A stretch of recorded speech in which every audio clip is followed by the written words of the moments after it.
Halo semuanya, kami dari kelompok 4 akan menerangkan materi tentang opsi real dan topik lainnya dalam penganggaran modal. Sebelum itu, saya akan memperkenalkan anggota kelompok saya terlebih dahulu. Yang pertama, saya Olivia Puspitasari. Saya Rutna Sri Susilowati. Saya Stania Salia. Saya Primodin Harifa. Untuk teman-teman, mohon disimak ya penjelasan dari kami. Terima kasih.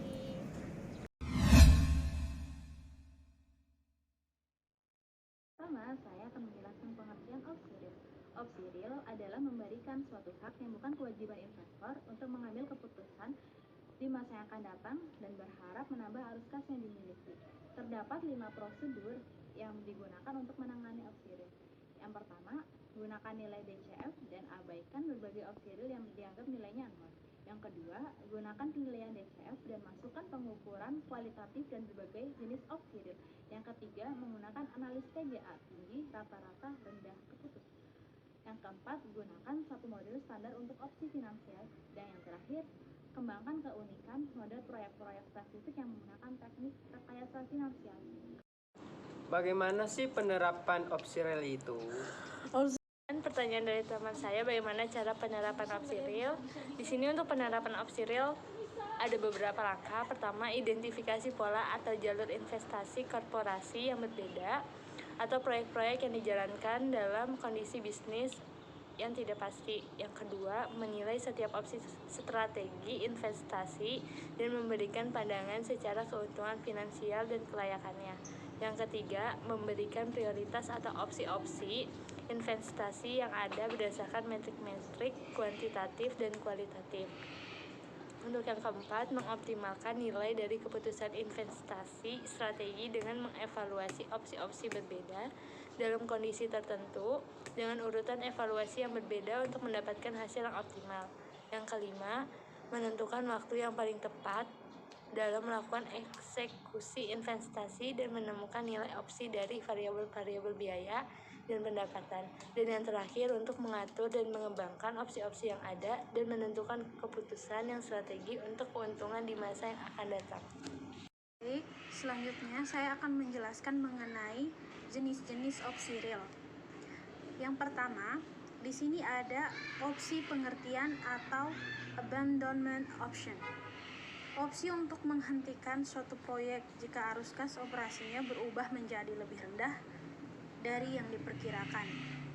Opsi ini dapat memperbesar profitabilitas yang diharapkan sekaligus menurunkan risiko proyek tersebut. Nah, opsi ini memberikan risiko yang lebih kecil kepada investor dengan dapat menarik komitmen dalam kondisi tertentu. Pembatalan dilakukan untuk mengurangi kerugian lebih lanjut apabila terdapat penurunan nilai aset sepanjang proyek atau sepanjang usaha tersebut dijalankan. Maka, opsi penghentian membantu pembeli untuk menjual aset sebelum tanggal kedaluarsa. Ketika nilai sekarang bersih atau net present value atau NPV dari underlying aset turun di bawah jumlah yang dapat diperoleh setelah likuidasi atau di bawah jumlah yang benar-benar diinvestasikan. Yang kedua, opsi penentuan waktu investasi atau investment timing option. Opsi untuk memulai suatu proyek. Opsi ini dapat mempengaruhi estimasi profitabilitas dan risiko proyek. Seringkali jika perusahaan dapat menunda suatu keputusan, perusahaan dapat meningkatkan NPV yang diharapkan atas suatu proyek. Yang ketiga, opsi pertumbuhan atau ekspansi atau dengan nama lain growth expansion option. Ekspansi adalah aktivitas memperbesar atau memperluas usaha yang ditandai dengan penciptaan pasar baru, perluasan fasilitas, dan sebagainya. Opsi pertumbuhan atau ekspansi yaitu di mana jika suatu investasi menciptakan kesempatan untuk melakukan investasi lain yang berpotensi menguntungkan yang seharusnya tidak bisa dilakukan, maka investasi tersebut dikatakan memiliki suatu opsi pertumbuhan. Dan yang keempat, opsi fleksibilitas adalah suatu opsi yang memperbolehkan operasi diubah, yang mana hal ini bergantung pada bagian perubahan kondisi selama umur proyek. Pada umumnya, input, output, atau keduanya dapat diubah. fleksibilitas output atau output flexibility yang mengubah output ketika kondisi pasar berubah, fleksibilitas input atau input flexibility yang penggunaan input dalam proses produksi dapat berubah ketika harga dan atau ketersediaan input berubah pula. Apa aja sih kelebihan dari opsi rel itu? Dengan pertanyaan sebelumnya, saya akan menjawab tentang kelebihan dari opsi real. Dibandingkan dengan metode DCF dalam penganggaran modal adalah analisis. Opsi real memperlakukan sebuah peluang investasi sebagai sebuah pilihan atau opsi. Manajemen mempunyai kebebasan untuk merevisi, mengadaptasi, atau merubah keputusan dalam penganggaran modal. Kelebihan real opsi terhadap perhitungan NPV dengan metode DCF adalah kemampuannya itu untuk memperhitungkan ketidakpastian variabel pembentuk NPV. Poin berikutnya membandingkan proyek mutually eksklusif dengan jangka waktu yang tidak sama. Pertama, metode Internal Rate of Return atau IRR memiliki kelemahan di mana IRR umumnya digunakan untuk pengambilan keputusan untuk single pendek. Kedua, metode Net Present Value atau NPV di mana ada yang pertama kriteria NPV lebih dominan digunakan, di mana proyek dengan NPV lebih besar akan dipilih walaupun memiliki IRR yang lebih kecil. Yang B, NPV gagal untuk mengevaluasi dua atau lebih proyek mutually eksklusif yang mempunyai umur berbeda. Ketika suatu perusahaan memilih di antara dua proyek yang termasuk ke dalam mutually eksklusif yang memiliki jangka waktu berbeda, maka diperlukan suatu penyesuaian. Ada dua metode dalam melakukan penyesuaian, yaitu pertama, mendekatkan rangkaian pengganti atau jangka waktu yang sama, di mana metode ini menyamakan dua proyek yang tidak sama jangka waktunya melalui memperpanjang pencarian hasil NPV salah satu proyek sesuai jangka waktu proyek yang lain. Kemudian NPV dari kedua proyek tersebut dibandingkan, dan proyek dengan NPV jangka waktu yang sama lebih tinggi yang akan dipilih oleh perusahaan. Anuitas tahunan ekuivalen, di mana metode ini mengubah arus kas tahunan dari masing-masing proyek ke dalam aliran kas yang stabil yang memiliki NPV ekuivalen atau sama dengan NPV awal. Kemudian proyek dengan nilai anuitas tahunan ekuivalen yang lebih tinggi yang menjadi pilihan proyek perusahaan. Yang dimaksud dengan NPV dan IRR itu? Baik, sehubungan dengan pertanyaan tadi, saya akan menjelaskan apa itu NPV dan IRR. NPV atau Net Present Value merupakan nilai dari proyek yang bersangkutan yang diperoleh berdasarkan selisih antara cash flow yang dihasilkan terhadap investasi yang dikeluarkan. Baik, yang berikut adalah IRR atau Internal Rate of Return. Merupakan tingkat discount rate yang menghasilkan NPV sama dengan 0. Jika hasil perhitungan IRR lebih besar dari discount factor, maka dapat dikatakan investasi yang akan dilakukan layak untuk dilakukan. Selanjutnya ada topik lain tentang penganggaran modal. Sebelum itu, saya akan menjelaskan sedikit tentang penganggaran modal. Jadi, penganggaran modal adalah proses kegiatan yang mencakup seluruh aktivitas perencanaan penggunaan dana dengan tujuan untuk memperoleh manfaat pada waktu yang akan datang. Bagaimana sih langkah-langkah penganggaran modal yang optimal? Yang pertama, bagian keuangan mengestimasikan gabungan seluruh WACC perusahaan pada berbagai jumlah modal yang dikumpulkan. Yang kedua, berbagai divisi dalam perusahaan memiliki ide yang cukup baik mengenai proyek yang akan mereka ambil di tahun yang mendatang dan IRR dari proyek tersebut.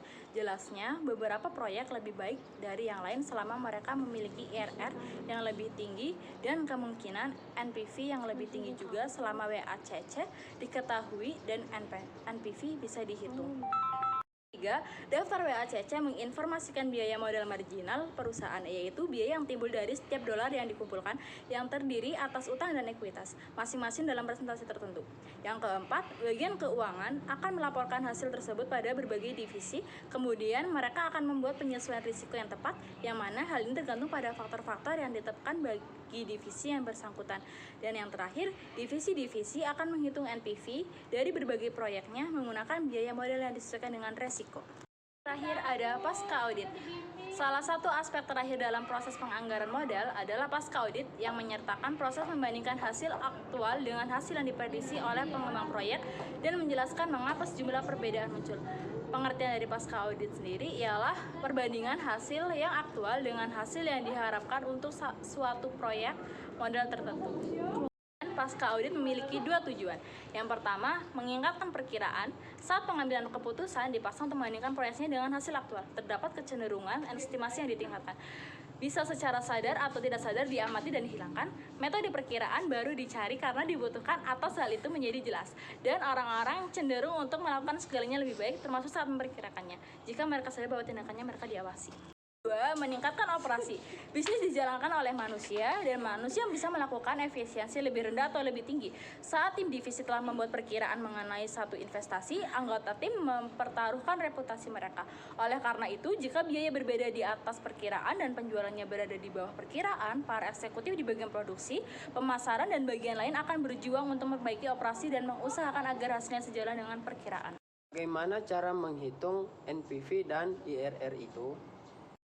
Selanjutnya, saya akan menjelaskan rumus untuk NPV atau Net Present Value. Net Present Value dirumuskan sebagai C1 per 1 plus R ditambah C2 per 1 plus R kali 2 ditambah C3 per 1 plus R kali 3 sesuai dengan jumlah tahun yang ditentukan dikurang C0. Dengan keterangan, CT ialah arus kas per tahun pada periode T, C0 adalah nilai investasi pada awal tahun ke-0, dan R ialah suku bunga atau diskon rate dalam persen. Berikut contoh kasus NPV.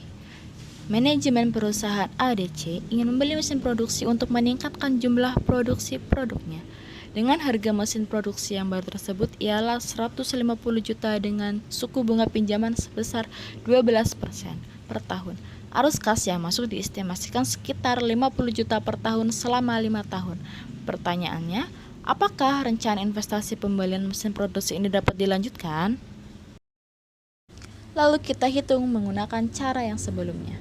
Dengan yang diketahui, CT atau arus kas yang masuk diestimasikan sebesar 50 juta, C0 atau harga mesin produksi ialah 150 juta, dan R ialah suku bunga sebesar 12%. Lalu, kita masukkan angkanya ke dalam rumus. Di sini ada rumus C1 per 1 plus R, kita masukkan 50 per 1 plus 0,12. Ini kita tidak ada karena ini untuk tahun pertama, jadi kalau dikali 1 pun sama aja.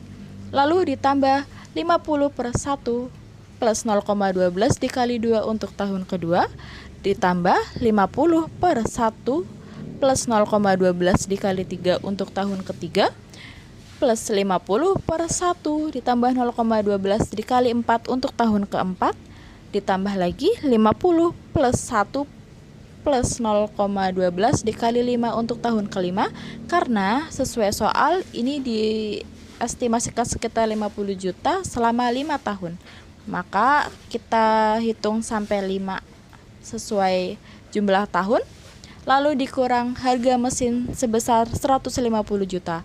Setelah kita hitung, terdapat hasil yang pertama itu 44,64 ditambah 39,86 ditambah 35,59 ditambah 31,78 ditambah 28,37 dikurang 150. Lalu yang kita hitung yang di dalam kurung dulu ini itu memiliki hasil 180,24 lalu dikurang 150 dan jumlah akhir ialah 30,24. Jadi nilai NPV dari kasus tadi ialah 30,24 juta. Selanjutnya, saya akan menjelaskan sedikit cara perhitungan untuk IRR atau Internal Rate of Return. Internal Rate of Return dirumuskan sebagai berikut. I1 ditambah NPV1 per NPV1 dikurangi NPV2 dalam kurung I2 dikurangi I1. Adapun keterangannya ialah I1 adalah tingkat diskon rate yang menghasilkan NPV positif, I2 ialah tingkat diskon rate yang menghasilkan NPV negatif. NPV1 ialah net present value yang positif, NPV2 ialah net present value yang negatif. Untuk contoh kasus, di sini ada sebuah perusahaan mempertimbangkan usulan proyek investasi 150 juta. Umur proyek tersebut diperkirakan 5 tahun tanpa nilai sisa. Adapun arus kas yang dihasilkan ialah sebagai berikut. Tahun pertama ialah 60 juta, tahun kedua ialah 50 juta, tahun ketiga ialah 40 juta, tahun keempat 35 juta, dan tahun kelima ialah 28 juta. Diasumsikan RRR-nya ialah 10%. Untuk penyelesaiannya, bisa dicoba dengan faktor diskonto 10%. Tahun pertama, 60 juta dikali 0,9090 sama dengan 54.540. Tahun kedua, 50 juta dikali 0,8264 sama dengan 41.320. Tahun ketiga, 40% dikali 0,7513 sama dengan 30.052.000. Tahun keempat, 35 juta dikali 0,6830 sama dengan 23.905.500. Tahun kelima, 28 juta dikali 0,6209 sama dengan 17.385.200. Total present value-nya ialah 167.202.200. Investasi awal 150 juta, maka net present value-nya ialah 17.202.200.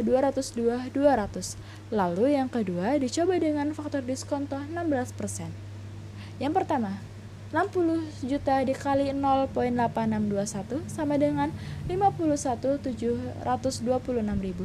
Tahun kedua, 50 juta dikali 0,7432 sama dengan 37.160. Tahun ketiga, 40 juta dikali 0,6417 sama dengan 25.668. Tahun keempat, 35 juta kali 0,5523 sama dengan 19.330.500.